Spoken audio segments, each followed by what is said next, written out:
emotional connection with this? Is it because of your daughters? Is it just because of the issue in general? Someone said earlier that a person who has passion about a subject is really driven to do something. I gather you're passionate about this. A lot of things I'm passionate about. This is one of them. This is one of them. Why this one? Because of children. I mean, it's not... You see, when I think about my daughters and what they would go through, it's not... My daughters just allow me to have sort of an emotional connection to it. But it wouldn't matter. It's not about... It's about every child. I mean, I just happen to have always have had a special place in my heart for kids. I just love kids because, I want kids to be able to live their dreams. And that's why I feel so strongly about the prescription drug abuse. It's why I feel so strongly, believe it or not, about job creation. Because when families don't have jobs, kids are the ones that pay the price.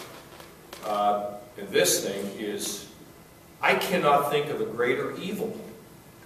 There are probably evils as equal, but I can't think of a greater evil than to take a young child and destroy them. So it's not just about, it's about all of our children. It's about, I mean, you just remember from the scriptures where Christ was very clear about, you harm these children. That's what we are about. It's about what this world's going to become. So this is just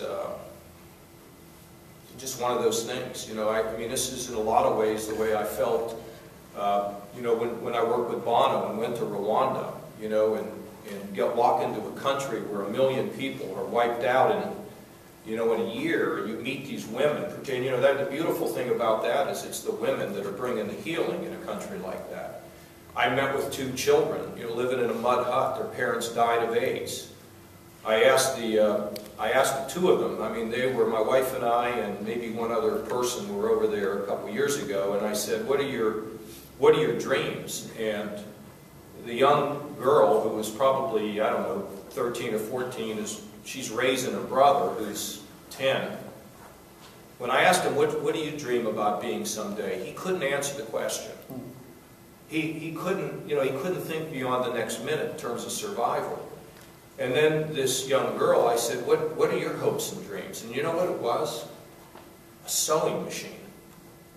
I'd like to have a sewing machine so I can make clothes and make money for our family, which is her and her brother. I mean, if you don't feel that, you don't have a heart. So this is about all of our children. It's